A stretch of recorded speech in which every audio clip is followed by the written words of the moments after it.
नमो ओवध्यायाण नमो लोये सव साहुणं येसो पंच नमोकारो सव पावपणासनो मंगलानंच संदेशे परमं हवै मंगलम्।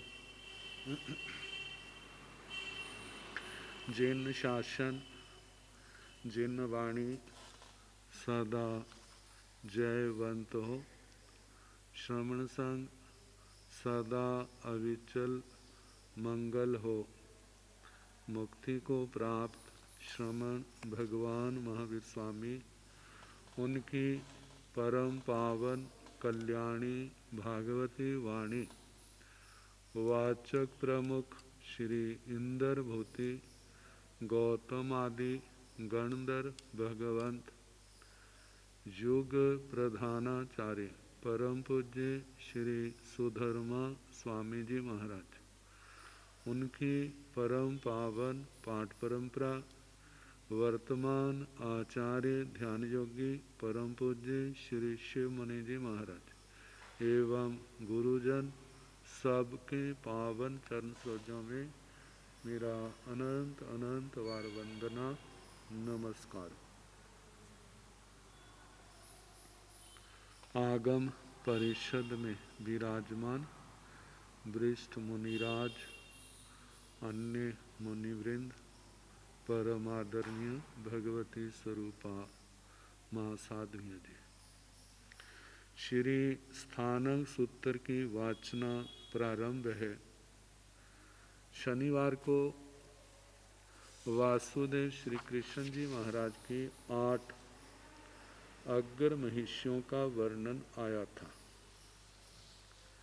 जिन्होंने भगवान अरिष्टनेमि जी महाराज के पावन चरण कमलों में चरण सरोजों में जैन भागवती दीक्षा अंगीकार की और संयम तप की आराधना करके समस्त कर्मों को क्षय करके केवल ज्ञान केवल दर्शन पाके सिद्ध गति को प्राप्त हुई थी। अब सूत्र है वीर्य पुब्बसण 8 बत्थु 8 चूलिया बत्थु पणत्ते। 14 पूर्वों में वीर्य प्रवाद नाम का पूर्व, कहा है इस पूर्व में 8 बत्थु पणत्ता 8 वस्तुएं कही हैं।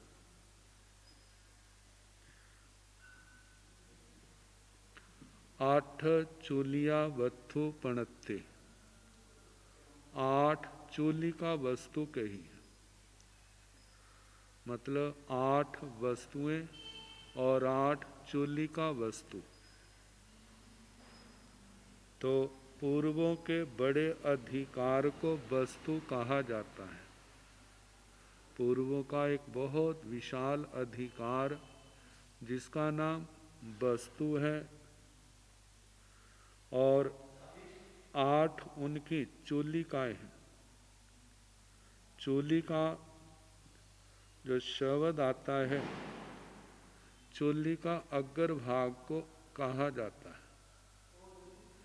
जो बात कहने से रह गई है उसको बाद में चूलिका के रूप में उसका कथन कर दिया जाता है। जैसे दशमी कालिक सूत्र है, उसकी 2 चूलिकाएं हैं। आचारंग सूत्र है, उसके आगे चूलिकाएं हैं।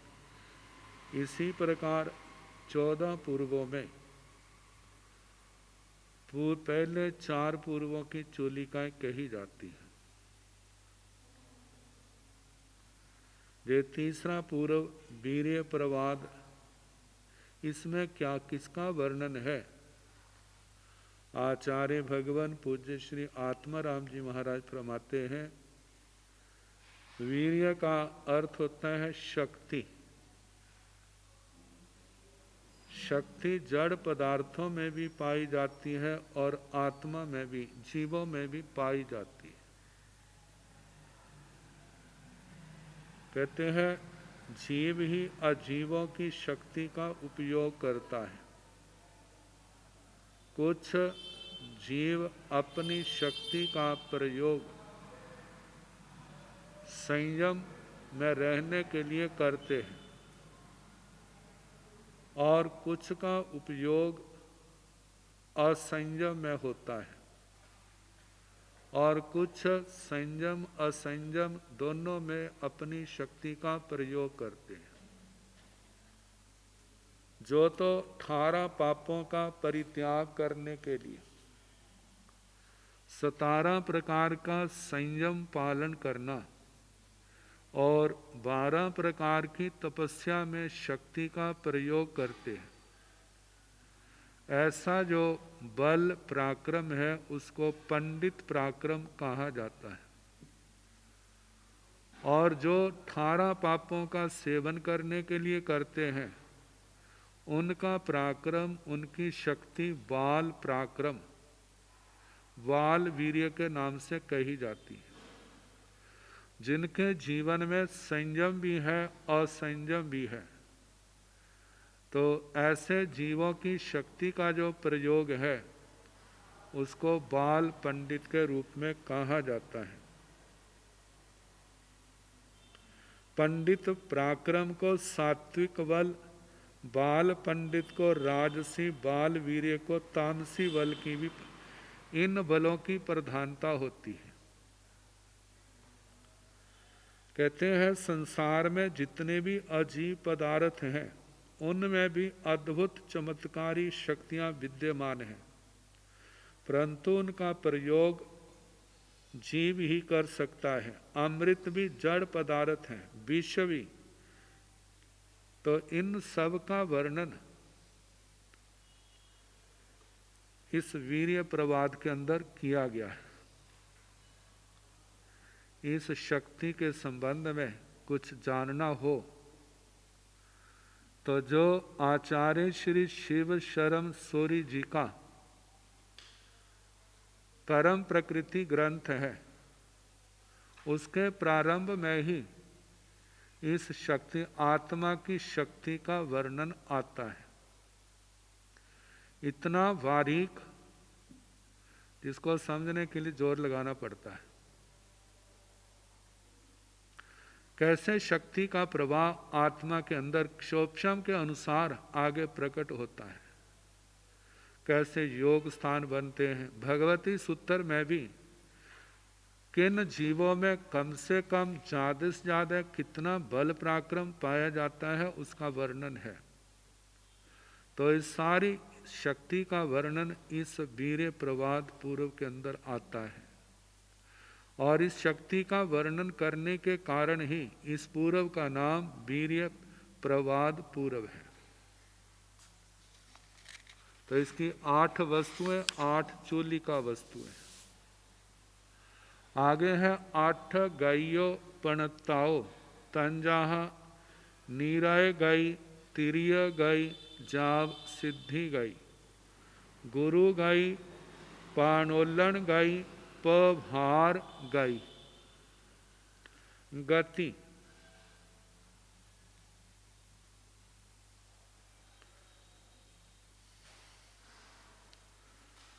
इससे पूर्व का सूत्र है वीर्य प्रवाद का। कहते हैं पदार्थ में रहने वाली विशेष शक्ति को वीर्य कहा जाता है और जितनी गति है उसके पीछे शक्ति काम करती है। जहाँ शक्ति है वहाँ पर गति है, जहाँ शक्ति नहीं, शक्ति का संचार नहीं, वहाँ पर गति भी नहीं। तो ये जो गति है इसके 8 भेद कहे। 8 गइयो पणताओ, 8 प्रकार की 8 गतियां कही गई है। तंजाहा जैसे कि नीराय गई, नरक गति, तिरिय गई, त्रियंच गति, मणुआ गई, मनुष्य गति, देव गई, देव गति। ये जाव शब्द से लेना मनुष्य और देव गति का। सिद्धि गई, सिद्धि गति, सिद्ध गति। आगे है गुरु गई, पाणोल्लन गई प्रणोदन गति, और 8वीं है पभार गई प्राग भार गति। तो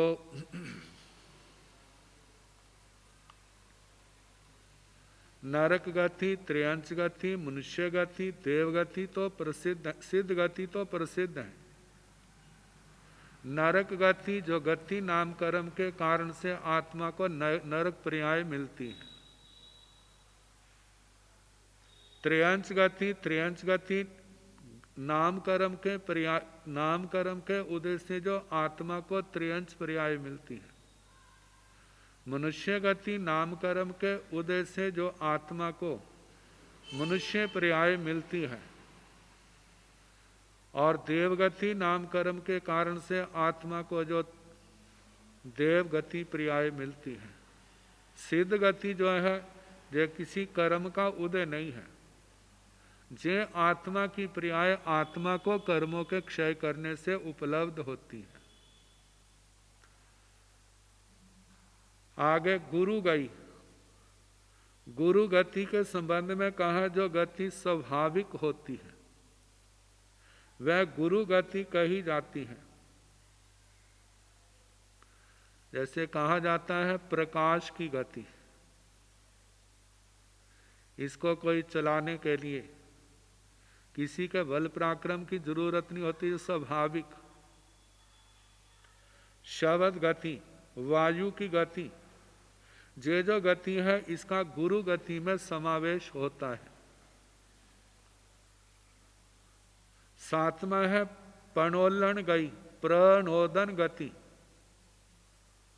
नुद धातु प्रेरणा अर्थ में आती है, प्र उपसर्ग है, ल्युट प्रत्यय है, तो ऐसे प्रणोदन शब्द बनता है और उसके आगे गति। जो गति किसी की प्रेरणा से होती है, जैसे तीर का चलाना, गोली का चलाना, वाहन आदि का चलना, इन गतियों का समावेश प्रणोदन गति में है। और पभार गति, प्राग भार गति, जो भार विशेष के कारण जो पदार्थ में गति पैदा हुई, जैसे ऊपर से नीचे को आना। जब नावा का बोझ बढ़ जाता है तो वह ऊपर से नीचे को जाती है। तो इसी प्रकार देखा जाए, जब आत्मा का कर्मों का पाप कर्मों का बोझ बढ़ जाता है, जब जहां से काल धर्म को प्राप्त करता है तो जो जीव ऊपर से नीचे जाता है, लेकिन वहां तो ले जाने के लिए उसका कारण है कर्म। लेकिन जहां पर पदार्थ के नीचे जाने में जो कारण है वो गुरु गति, वो उसका बोझ है। तो ऐसे जो 8 प्रकार की गति का वर्णन आया, नर गति, त्रियंच गति, मनुष्य गति, देव गति, सिद्ध गति, गुरु गति, प्रणोदन गति और प्राग भार गति। अब इसके आगे है गंगा सिंधु रत्ता रत्त वई देवीण दीवा 8 जोयनाई आयाम विखंबेण पणत्ता। ये 4 महानदियां हैं, गंगा, सिंधु, रक्ता, रक्तावती। गंगा सिंधु तो भारत क्षेत्र में प्रसिद्ध है, और रक्ता रक्तावती जो नदियां हैं जो एरावत क्षेत्र के अंदर आती हैं।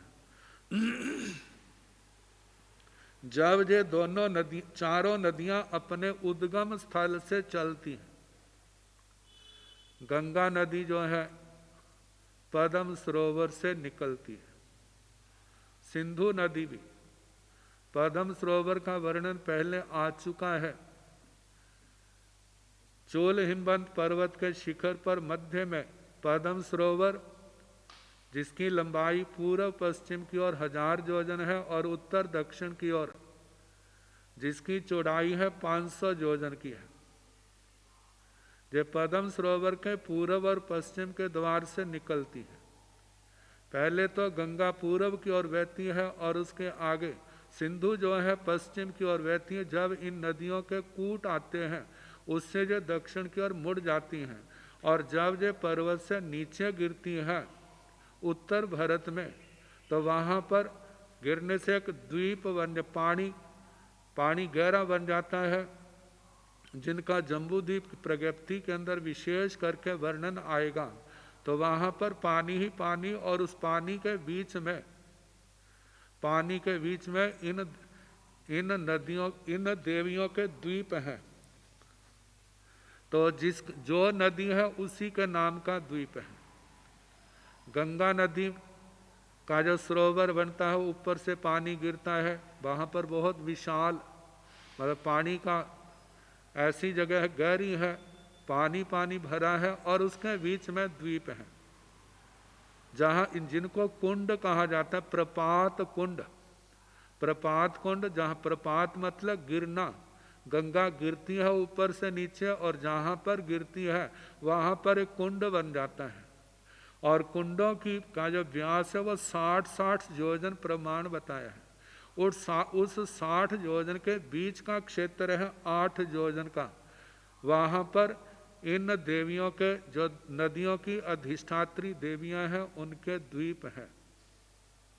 तो बताया है जहाँ गंगा गिरती है वो गंगा प्रपात कुंड है, जहाँ सिंधु गिरती है वो सिंधु प्रपात कुंड है, जहाँ रक्ता नदी गिरती है वो रक्ता प्रपात कुंड। जो इरावत क्षेत्र में जो शिखरी पर्वत है, शिखरी पर्वत के ऊपर पुंडरीक सरोवर है, उसके पूर्व पश्चिम से नदियाँ बहती हैं, रक्तावती, और जहाँ जो गिरती है इरावत क्षेत्र में वो रक्ता प्रपात कुंड और रक्तावती प्रपात कुंड कहे जाते हैं।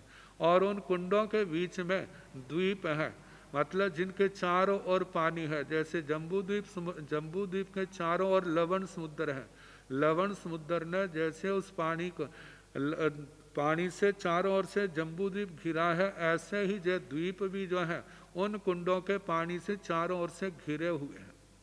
तो बताया है गंगा सिंधु रत्ता रत्तवैण देवीण, गंगा नदी, गंगा सिंधु रक्ता रक्तवती, जे इन नदियों की जो अधिष्ठात्री देवी हैं। गंगा की अधिष्ठात्री देवी गंगा देवी, सिंधु नदी की अधिष्ठात्री देवी है सिंधु देवी, रक्ता नदी की अधिष्ठात्री देवी है रक्ता देवी, और रक्तावती की अधिष्ठात्री देवी है रक्तावती।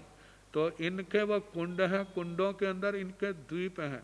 और दीवा, तो इन देवियों के द्वीप जो है उन कुंडों के अंदर 8 जोड़नाई, 8 योजन आयाम विखम्बेण प्रणता, आयाम विष्काम्ब से कहे। आयाम विष्काम्ब, आयाम लंबाई को कहते हैं, विष्काम्ब चौड़ाई को कहते हैं। जब दोनों शब्द इकट्ठे आते हैं तो इसका मतलब होता है पदार्थ गोलाकार है, चक्राकार है। तो जब चक्राकार होता है तो वहाँ पर आयाम विष्काम्ब कहा जाता है, तो उसका मतलब होता है व्यास। आयाम विष्काम्ब का मतलब व्यास, और परिक्षेप परिधि को कहा जाता है उसके घेरे को। तो 8 योजन इनका व्यास है, एक किनारे से दूसरा किनारा, पूर्व से पश्चिम, पश्चिम से पूर्व, दक्षिण से उत्तर, और उत्तर से दक्षिण की ओर, और 3 गुना से ज्यादा इसकी परिधि घेरा बन जाता है। 60 योजन का वो कुंड, और उसके सेंटर भाग में 8 योजन, 8 योजन प्रमाण इनके द्वीप हैं। अब इसके आगे उक्का मुह, मेह मुह, बिज्जू मुह, बिज्जू दंत, दीवाणंग दीवा, 8 जोयण सयाइंग आयाम विखम्बेण पणता, जो 56 अंतरद्वीप है। चूल हिमवंत और शिखरी पर्वत के पूर्व पश्चिम में 4 शाखाएं हैं, जिनको दाढ़ों के नाम से कहा जाता है। एक एक शाखा में 7 द्वीप हैं। तो इनमें जो 6ठा द्वीप है संख्या में, क्योंकि 300 से प्रारंभ होते हैं, 300 योजन का द्वीप, 300 योजन का अंतर, 300 योजन का द्वीप, फिर आगे 400 योजन का अंतर, 400 योजन का द्वीप, फिर उसके आगे 500 योजन का अंतर, 500 योजन का द्वीप, फिर 600 योजन का अंतर, 600 योजन का द्वीप, 700 योजन का अंतर, 700 योजन का द्वीप, फिर 800 योजन का अंतर, 800 योजन का द्वीप, 900 योजन का अंतर, 900 योजन का, उससे आगे द्वीप है।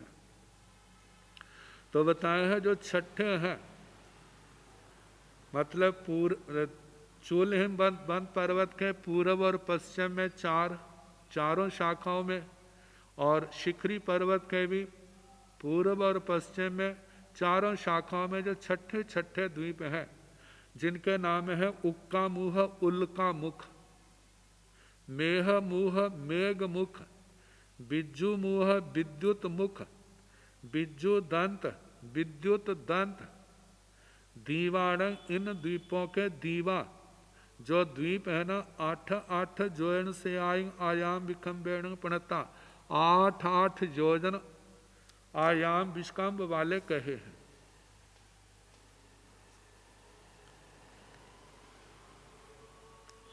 आठ जोयन से आई मतलब 800 योजन। ये द्वीप जो है 800 योजन आयाम विष्कम्भ व्यास वाले कहे गए हैं।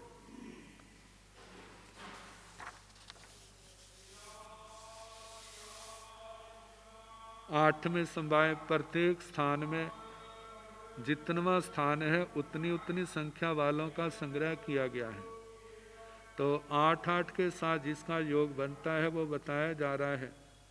अब है कालोद समुद्र का विस्तार।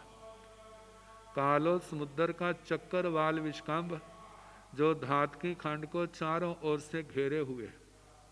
तो कालोयण समुद्र 8 जोयण सय सहसाई चक्रवाल विखम्बेण पणते। कालोयण समुद्र, कालोद समुद्र 8 जोयण सय सहसाई 8 लाख योजन चक्रवाल विखम्बेण पणते। चक्करवाल विष्कम्भ जिसका कहा गया है, कहा कि जे चक्कर की तरह मतलब धातकी खंड को चारों ओर से घेरे हुए, और कालोद समुद्र से पूर्व धातकी खंड है चक्करवाल की तरह, और इसके बाद जो है पुष्कर द्वीप है।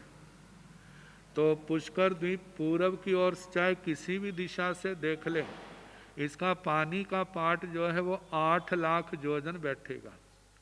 पूर्व की ओर भी 8 लाख योजन है, तो पश्चिम की ओर है वह भी 8 लाख योजन है। दोनों का मिलाकर के 16 लाख बन जाता है। तो चक्करवाल इसलिए कहा जाता है क्योंकि जो चक्कर की तरह चारों ओर घुमा हुआ है अपने पूर्व के द्वीप को घेरे हुए। तो कालोद समुद्र का 8 लाख योजन चक्करवाल विष्कम्भ है। अभंतर पुखरद्देण 8 जोयण सय सहसाई चक्रवाल विखम्बेण पणते एवं बाहिर पुखरद्दे भी।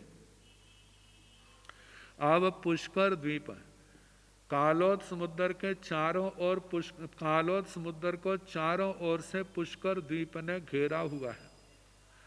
पुष्कर द्वीप का जो चक्करवाल विष्कम्भ है वह 16 लाख योजन है, लेकिन इसको मानुष्योत्तर पर्वत ने 2 हिस्सों में बांट दिया है। मानुष्योत्तर पर्वत भी चक्करवाल की तरह से चारों ओर से मतलब चारों ओर बह गया है। तो चारों ओर मतलब कि उसने पुष्कर द्वीप को 2 हिस्सों में बांट दिया है, जिसके कारण से आधा पुष्कर द्वीप जो, क्योंकि मध्य में होने के कारण से आधा पुष्कर द्वीप जो है अंदर की ओर है, आधा पुष्कर द्वीप जो है वो बाहर की ओर है। तो कहा कि अभंतर पुखरद्देण 8 जोयण सय सहसाई चक्रवाल विखम्बेण पणते। जो आभ्यंतर अंदर का जो अर्ध पुष्कर है वह भी 8 लाख योजन चक्करवाल विष्कम्भ वाला है, और जो बाह्य पुष्कर बाह्य अर्ध पुष्कर है पुष्करार्ध है वह भी 8 लाख योजन चक्करवाल विष्कम्भ वाला है। दोनों ही 8 के हैं, तो इस प्रकार 16 लाख उसका चक्करवाल विष्कम्भ है पुष्कर द्वीप का। अब इसके आगे एग मेघसन रन्नो चाउरन चकवट्टी स 800 कागणी रेणे छ तले दुवाल संसिये 8 कन्ये अहि गरणी संठिये पणत्थे। एग मेघसन रन्नो चाउरन चकवट्टी स एक एक राजा चातुरन चक्रवर्ती राजा के चक्रवर्ती सम्राट के उनके न 14 रत्न जो है उनमें एक रत्न है काकणी रत्न।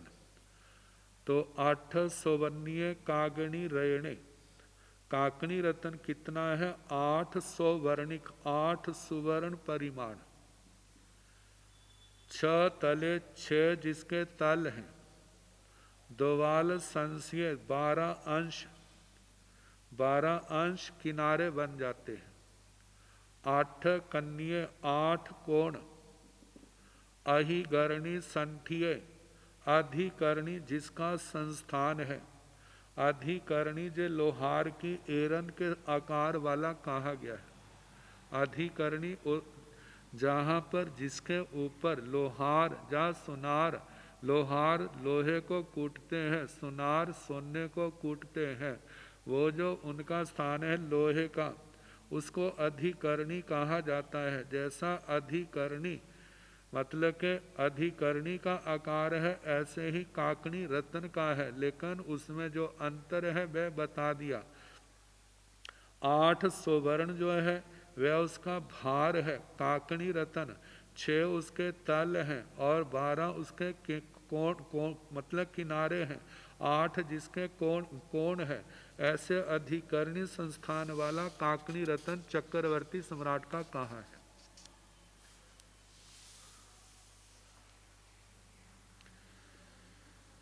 मगध देशीय जोजन मान मगध देश में जोजन का क्या प्रमाण कहा जाता है। मागदसण जोयणस 8 धनु सहसाई निधत्ते पणत्ते। मगध देश के जोजन का निश्चित परिमाण जो है मागदसण जोयणस जो मगध देश में जो जोजन का प्रमाण प्रचलित था उसका संबंध में कहा जा रहा है। वह जो जोजन है 8 धनु सहसाई निधत्ते पणत्ते 8000 धनुष प्रमाण उसका वर्णन किया गया है। 8000 धनुष जैसे कहा जाता है 24 अंगुल का एक हाथ होता है। 4 हाथ बराबर 96 अंगुल मतलब 4 हाथ का एक धनुष होता है और 2000 धनुष का एक कोस होता है। कोस को क्रोश भी कह देते हैं और इसको गव्युति भी कहा जाता है। शास्त्रीय भाषा में गाऊ शब्द भी कहते हैं। तो 4 गव्युति 4 कोस का एक जोजन होता है। तो एक कोस में एक गव्युति में 2000 धनुष है तो 4 गव्युति 4 कोस में 8000 धनुष बैठते हैं। तो इस प्रकार 8000 धनुष का एक जोजन होता है जो मगध देश में प्रचलित था। शास्त्रों में भी इसी परिभाषा को ग्रहण किया गया है। अब इसके आगे दूसरे प्रजे तो मगध में तो 8000 धनुष का एक योजन लिया जाता, लेकिन दूसरे प्रांतों में देशों में इसके संबंध में भिन्न मत थे। कोई देश किसी प्रांत में 1600 धनुष का एक कोस माना जाता है तो 6400 धनुष का एक योजन आता है। तो इसके संबंध में अंगुलियां, पैर, बालिश्त, धनुष मतलब हाथ, धनुष, कोस, योजन आदि के संबंध में अनुयोग द्वार सूत्र के अंदर वर्णन विस्तार से आता है, जिनमें ये 3 प्रकार के आते हैं: उत्सेद, प्रमाण और आत्मांगुल के अनुसार। तो जब अनुयोग द्वार का आएगा तो फिर वहाँ पर विस्तार से बताएंगे। तो अब इसके आगे जम्बू द्वीप में 2 वृक्ष बहुत विशाल और प्रसिद्ध हैं। एक का नाम जम्बू वृक्ष है, दूसरा कूट शालमली है। जम्बू वृक्ष का दूसरा नाम सुदर्शना भी है। अब इनका परिमाण भी 8 की संख्या से मिलता है, इसलिए जहाँ पर ग्रहण किया गया है। ये जम्बू वृक्ष जिसके नाम से इस द्वीप का नाम है। जम्बूणं सुदंसन 8 जोयनाई उद्धं उच्चतेण बहुमज्ज देश भाय 8 जोयनाई विखंबेण साई रेगाई 8 जोयनाई सवज्ञेण पणते कूड सामली णंग 8 जोयनाई एवं चेव। ये दोनों वृक्ष जो है जम्बू द्वीप के अंदर हैं। जम्बू वृक्ष जो है वह तो उत्तर कुरु में आता है और कूट शालमली जो है वह देवकुरु में आता है। तो बताया है जम्बूणं सुदर्शना, जम्बू द्वीप में जो सुदर्शना जिसका दूसरा नाम मतलब जामुन है, जामुन हमारी आज की भाषा में कहा जाता है। तो जम्बू जिसका दूसरा नाम सुदर्शन है, अत्यंत सुंदर रमणीक भव्य होने के कारण, रत्नमय होने के कारण से और उसके अंदर अनादृत देवता का अधिकार है, उसका निवास होने के कारण से उस वृक्ष को मतलब के सुदर्शना सुदर्शन अत्यंत भव्य कहा जाता है। तो वह जो है ऊंचाई में 8 जोयनाई उद्धं उच्चतेण, 8 योजन की तो उसकी ऊंचाई है। बहुमध्य देश भाय 8 जोयनाई विखंबेण, बहुत मध्य देश भाग में मतलब जमीन से 4 योजन ऊपर और मतलब 4 योजन और आगे ऊपर 8 योजन, जब 4 योजन तक आता है तो उसके पास जो इस वृक्ष का जो मतलब के व्यास है वो भी 8 योजन प्रमाण है। साई रेगाई 8 जोयनाई सवज्ञण पणते, जड़ों से शुरुआत से लेकर के ऊपर तक जे 7 रेख 8 योजन सर्वाग्र बनता है। क्योंकि कहा जाता है आधा कोस जमीन में गहरा है, तो 8.5 मतलब 8 योजन से ऊपर बैठा आधा कोस, आधा कोस का मतलब 1000 धनुष। तो इसलिए कहा जाता है 8 योजन से कुछ सर्वाग्र है, जहाँ से जड़ शुरू हुई है वहाँ से लेकर के शिखर भाग तक। तो जैसे इस जम्बू वृक्ष का सुदर्शना वृक्ष का कहा है, इसी प्रकार कूट सामलीनंग 8 जोयनाई एवं चेव, इसी प्रकार कूट शालमली का भी ऐसे कहना।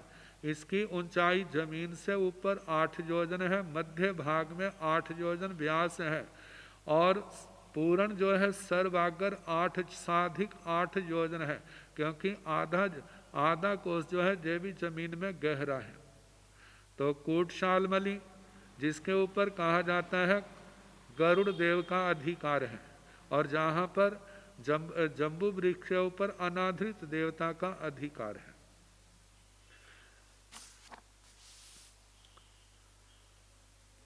दक्षिण भारत को और उत्तर भारत को जोड़ने वाली 2 गुफाएं, उनका परिमाण वर्णन आ रहा है। जो बेताड्य पर्वत से मतलब जमीन के समतल भाग से दक्षिण से उत्तर को जाते हैं, उत्तर से दक्षिण को आते हैं, तो 2 गुफाएं हैं। तमिस गुहाणं 8 जोयनाई उड्ढं उच्चतेण, खंड पवाय गुहाणं 8 जोयनाई उड्ढं उच्चतेण एवं चेव। तमिस्सर गुफा जहां से चक्रवर्ती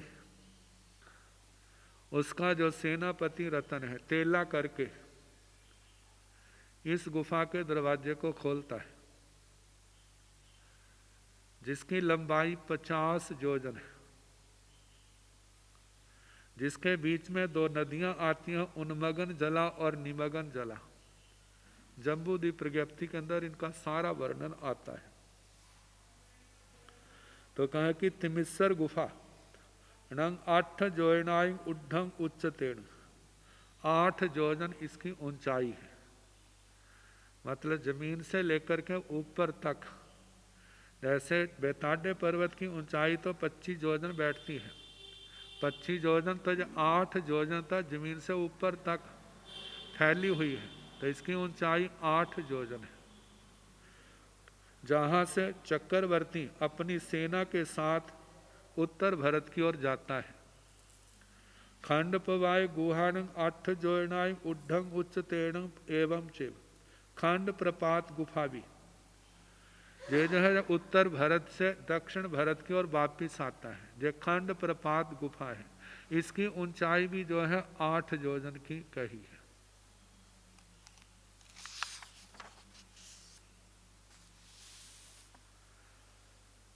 अब जो वर्णन है महाविद्य क्षेत्र का, महाविद्य क्षेत्र जो 4 भागों में बंटा है। महाविद्य क्षेत्र के पूर्व में पूर्व का लवण समुद्र है और पश्चिम में पश्चिम का लवण समुद्र है, और दक्षिण की ओर निषद पर्वत है, उत्तर की ओर नीलवंत पर्वत है। इसके बीच का जो क्षेत्र है वह 4 हिस्सों में बंटा है। पूर्व महाविद्य, पश्चिम महाविद्य, उत्तर कुरु और देवकुरु। देवकुरु उत्तर कुरु को छोड़ दे तो जो पूर्व विदय है और पश्चिम विदय है, पूर्व विदय को सीता महानदी 2 हिस्सों में बांटती है, एक उत्तर का और एक दक्षिण का। पश्चिम के विदेह को सीतोदा महानदी 2 हिस्सों में बांटती है, एक उत्तर का और एक दक्षिण का। कहा जाता है सीता नदी तो नीलवंत पर्वत के ऊपर शिखर भाग से, वहां पर जो केसरी हरद है वहां से निकलती है। देवकुरु उत्तर कुरु को 2 हिस्सों में बांटती हुई मेरु पर्वत से कुछ पहले ही जब पूरब की ओर उन्मुख हुई बढ़ती बढ़ती पूर्व विदय को 2 हिस्सों में बांटती हुई विजय द्वार के नीचे से जो लवण समुद्र में प्रवेश कर जाती है।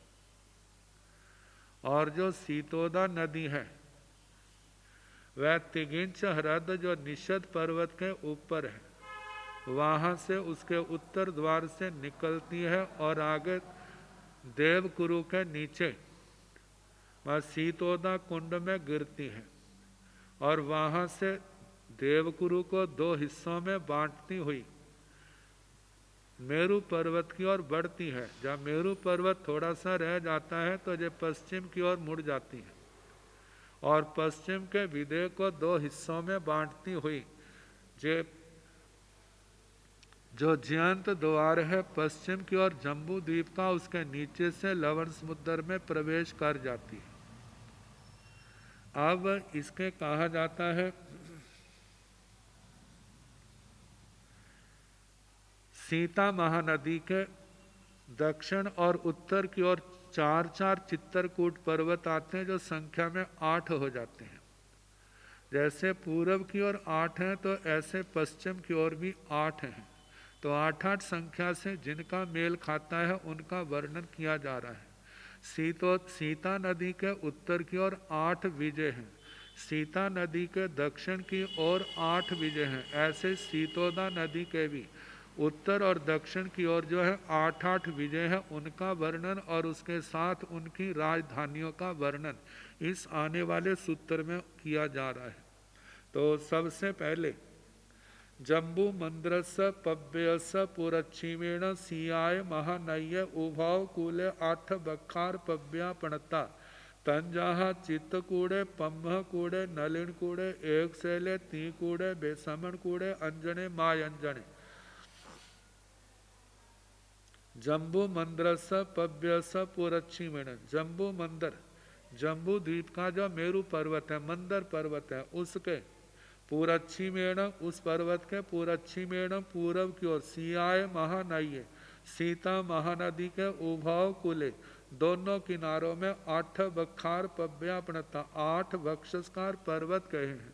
वक्षस्कार पर्वत क्षेत्रों की मर्यादा करने वाले पर्वत कहे हैं। तंजहा जैसे के चित्तकूड़े पम्ह कूड़े नलिन कूड़े एक सेले मतलब जे उत्तर की ओर है चित्तरकूट पक्षम कूट और नलिन कूट एक शेल जो सीता नदी के दक्षिण की ओर है तीकूड़े त्रिकूट बेसमन कूड़े बेश्रमण कूट अंजने अंजन और माय अंजने मातंजन जम्बू मंदर पचच्छी मेण सियोयाय महानये उभाव कूले 8 बखार पव्यापणता तंजहा अंका वही पम्हा वही आसी विषय सुहा वह चंद पब्बय सूर पब्बय नाग पब्बय देव पब्बय। इसी प्रकार जम्बू द्वीप के मंदर पर्वत के पश्चिम की ओर सीतोदा महानदी के उभाव कूले दोनों किनारों पर 8 बखार पव्यापणता 8 वक्षस्कार पर्वत कहे हैं। तंजहा जैसे के तो ये भी 4 जो है सीतोदार पहले जो 4 हैं सीतोदा नदी के दक्षिण की ओर है 4 उत्तर की ओर है। पम्हा वही पक्षमावती हाँ पहला है तंजहा जैसे के अंका वही अंकावती पम्हा वही पक्षमावती आशी विषय आशी विष सुहा वह सुखा वह चंद पब्बय चंदर पर्वत सूर पब्बय सूर्य पर्वत जहाँ सूर पर्वत सूर्य पब्बय सूर्य पर्वत नाग पब्बय नाग पर्वत देव पब्बय देव पर्वत। आगे जम्बू मंदर पुरच्छिमेण सियाय महानये उत्तरेण 8 चक्रवर्ती बीजापणता तंजहा कच्छे सुकच्छे महाकच्छे कच्छगा वही आवत्ते जा पुखला वही। जम्बू मंदर पुरच्छिमेण जम्बू द्वीप के मेरु पर्वत के पूर्व की ओर सियाय महानये उत्तरेण सीता महानदी के उत्तर की ओर 8 चक्रवर्ती बीजापणता 8 चक्रवर्ती विजय कहे हैं।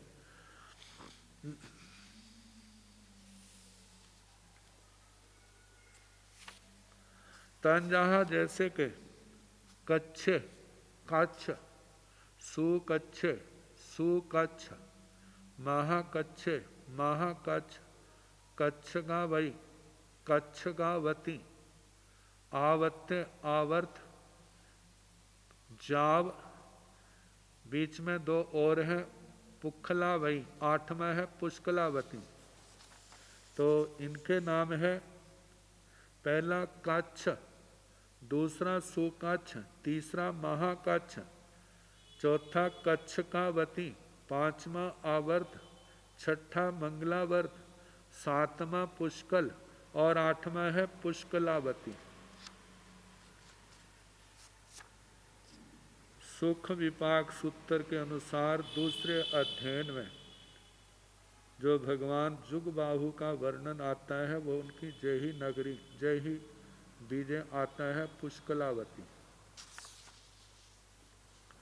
अब इसके आगे जम्बू मंदर पुरच्छिमेण सियाय महानये दाहिणेण 8 चक्रवर्ती बीजापणता तंजहा बच्छे सुबच्छे जा मंगलावई। जम्बू द्वीप के मेरु पर्वत के पूर्व की ओर सियाय महानये सीता महानदी के दाहिनेण दक्षिण की ओर 8 चक्रवर्ती विजयपणता 8 चक्रवर्ती विजय कहे हैं। तंजहा जैसे के बच्छे सुबच्छे जा मंगलावई जैसे बच्छे वत्स सुबच्छे सुवत्स जाव मंगलावई। तो बच्छ सुवच्छ महाबच्छ बच्छावती जब वत्सावती इसकी संस्कृत छाया बनती है रम्य रम्यक रमणीय और मंगलावती जे 8 चक्रवर्ती विजय है। अब इसके आगे जम्बू मंदर पचच्छिमेण सियोया महानये सियोयाय महानये दाहिनेण 8 चक्रवर्ती बीजापणता तंजहा पम्हे जाव सलिलावई।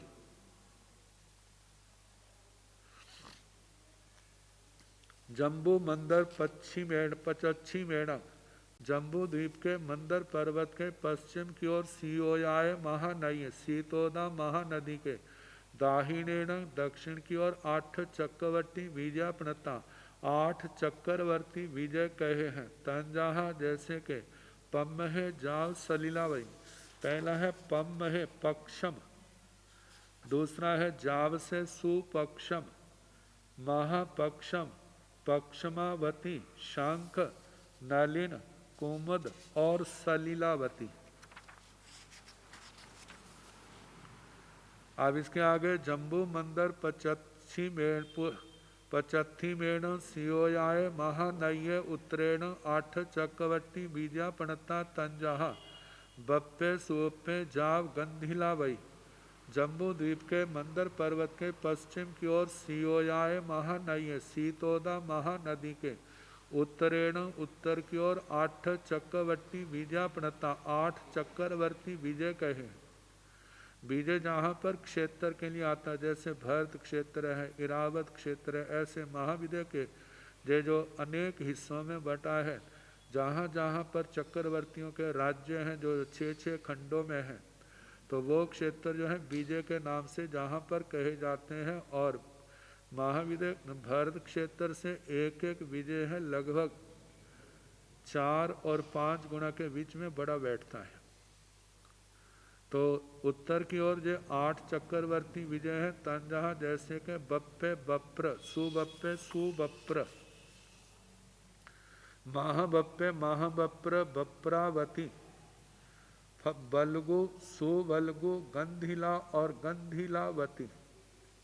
ये 8 विजय 8 4 जगह 4 हिस्सों में बंटे तो ऐसे 832 विजय हो गए। जो कहा जाता है भरत क्षेत्र जम्बू द्वीप के अंदर ये 34 क्षेत्र हैं कर्म भूमियों के। भरत एरावत 2 हो गए और जो महाविजय के हैं जो 32 विजय जे हो गए 34 हो गए। तो अब इसके आगे जम्बू मंदर पुरच्छिमेण सियाय महानय उत्तरेण 8 राय हानियों पणत्ताओ तंजाहा खेमा खेमपुरी चेव जा पुंडरीगणी। जम्बू द्वीप के मंदर पर्वत के पूर्व की ओर सियाय महानय उत्तरेण सीता महानदी के उत्तर की ओर 8 राय हानियों पणत्ताओ 8 राजधानियां कही हैं। तंजाहा जैसे के खेमा क्षेमा खेमपुरी क्षेमपुरी। जैसे कच्छ विजय में क्षेमा है, सुकच्छ में क्षेमपुरी, महाकच्छ में अरिष्ठा, कक्ष का वती में रिष्टावती, आवर्त में खड़गे और मंगलावर्त में मंजूषा, पुष्कल में ऋषभपुरी और पुष्कलावती में पुंडरीकणी राजधानी है। जम्बू मंदर पुरच्छिमेण सियाय महानय दाहिनेण 8 राय हानियों पणत्ताओ तंजहा सुसीमा कुंडला चेव जाव रेण संचया। जम्बू मंदर जम्बू द्वीप के मंदर पर्वत के पूर्व की ओर सियाय महानय सीता महानदी के दाहिनेण दक्षिण की ओर 8 राय हानियों पणत्ताओ 8 राजधानियां कही हैं। तंजाहा जैसे के सुसीमा कुंडला कुंडला जाव मतलब 8वीं जो रैण संख्या रतन संख्या है और इनके नाम इस प्रकार है।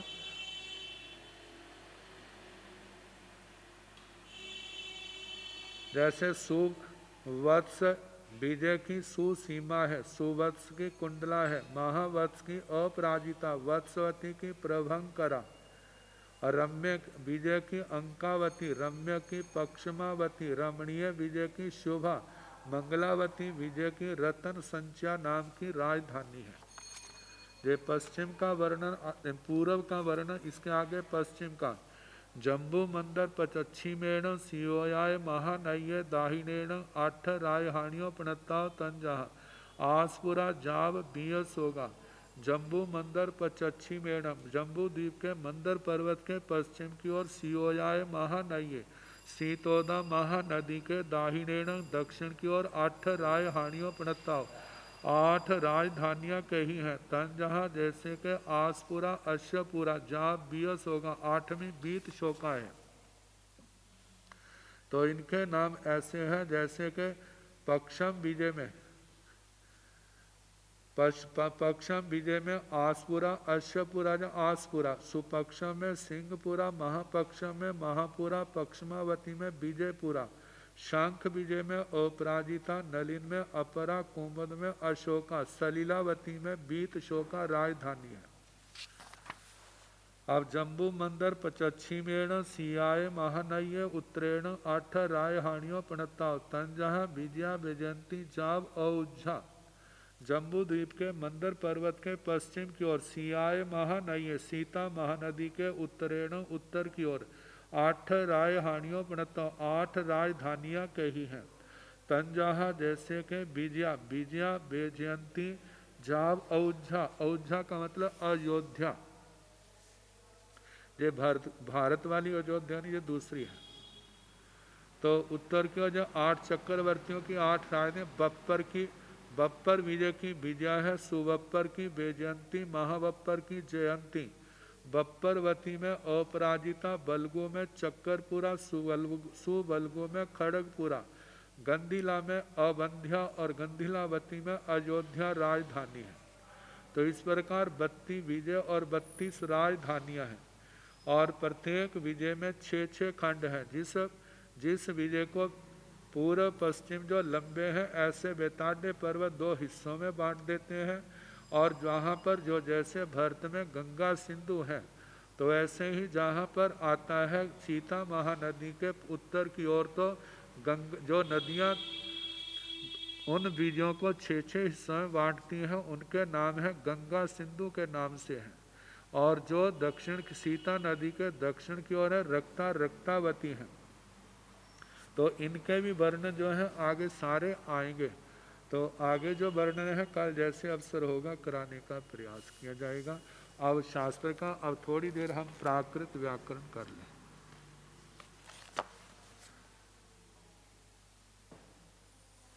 तीसरा पाद,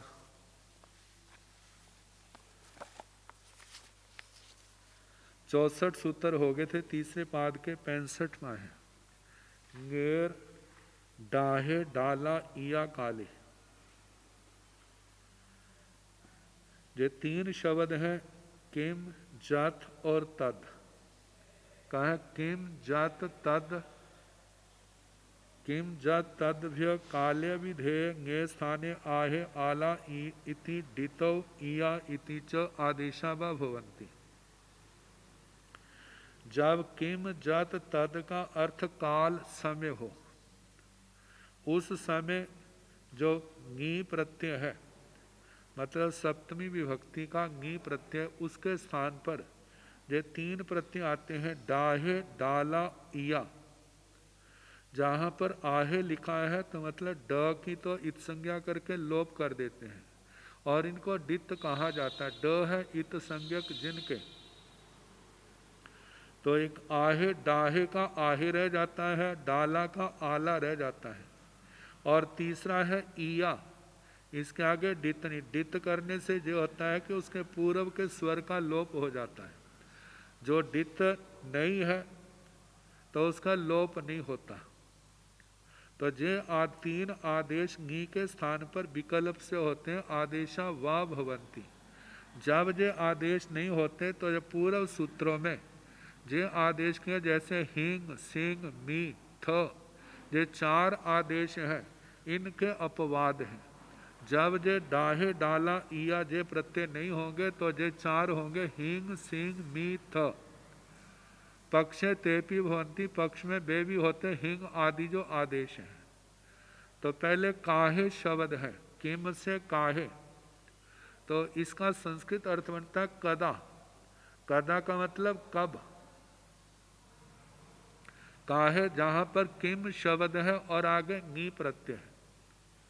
किमे कै त्र तसोच, जो 71वां सूत्र है इसी पाद का, उससे किम को क आदेश कर दिया।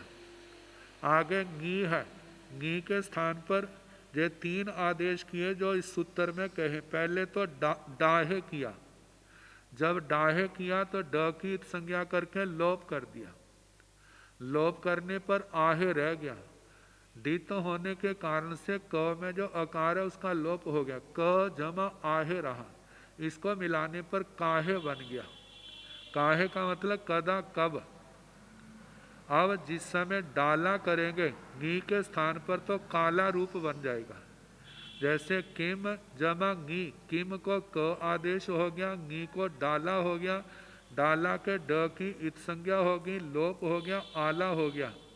जहाँ पर दीर्घ भी किया जा सकता है अ और आ को, लेकिन नियम के अनुसार डित है, इसलिए क के अ का लोप हो जाएगा और मिलाने पर काला बन जाएगा। काले का मतलब कदा, कब। अब इसके आगे कैया, जब किम शब्द है, किम के आगे गी प्रत्यय किया, किम को क आदेश किया और गी को जहाँ पर इया आदेश किया है, तो जो डित नहीं है इसलिए क के अ का लोप नहीं हुआ। इसलिए जहाँ पर बना कैया, कैया का मतलब है कब, कहाँ पर। लेकिन जहाँ पर काल अर्थ में है इसलिए जो कहा जाएगा काला का अर्थ होगा कदा, कब, किस समय। तो किम के जो 3 रूप बने हैं काहे, काला, कैया, और जद के जो 3 रूप बनते हैं जाहे, जाला, जैया। तो जद शब्द है, आगे नी प्रत्यय है, द की अंत्य व्यंजन से लोप कर दिया जाता है, य को ज कर दिया जाता है। आगे नी को डाहे किया, ड की संज्ञा करके लोप, ज के अ का लोप, मिलाने पर जाहे बना। जैसे किम का काहे बना था, इसका जाहे बनेगा।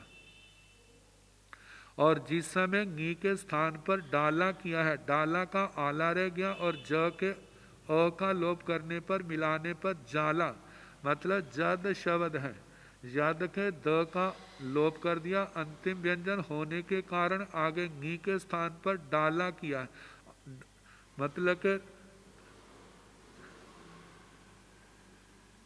जहाँ पर न डाहे, डाहे से जो बना है मतलब के जाहे बना, जाला का नी के स्थान पर डाला किया, डाला का आला रहा, ज को य को ज किया है, अ का लोप, मिलाने पर जाला बना। आगे तीसरा रूप है जैया, जद जमा गी, य को ज, द का लोप, ज और गी को इया किया, मिलाने पर जैया बना। इसका मतलब यदा, यदा का मतलब जब। आगे तदा, तदा से ताहे, ताहे ताला तैया बने, तद शब्द है, आगे गी है, द का लोप, गी को डाहे किया, डाहे का आहे रहा, ड का लोप करने पर और त के अ का लोप करने पर मिलाने पर ताहे बना। और तद आगे गी, जिस समय गी को तद का त रहा, द का लोप किया, गी को डाला किया, डाला का आला रहा, त के अ का लोप, मिलाने पर ताला बना। और तैया, तद जमा गी, द का लोप त रहा और गी को इया किया, मिलाने पर तैया। इसका मतलब है तदा, तदा का मतलब तब, उस समय। तो गाथा के रूप में दिया है ताला जायंती गुणा, जालाते स हिये घे पंती। ताला का मतलब तब, जायंती जायंते हो जाते हैं, गुणा गुण, जाला जदा जब, ते बे, बे गुण जो है ना, स हिये सहृदय, सहृदय लोगों के द्वारा घेपंती ग्रहण किए जाते हैं। तो जिस समय डाहे, डाला, इया का जे प्रत्यय नहीं होंगे तो उस समय जे रूप बनेंगे। जैसे किम का किम गी, किम को क आदेश हुआ और नी को हिंग आदेश हुआ तो कहिंग बन गया। जब सिंह आदेश किया नी को तो कसिंग बन गया। जब मी आदेश किया तो कम्मी बना। जब थ नी को आदेश हुआ तो कथ बना।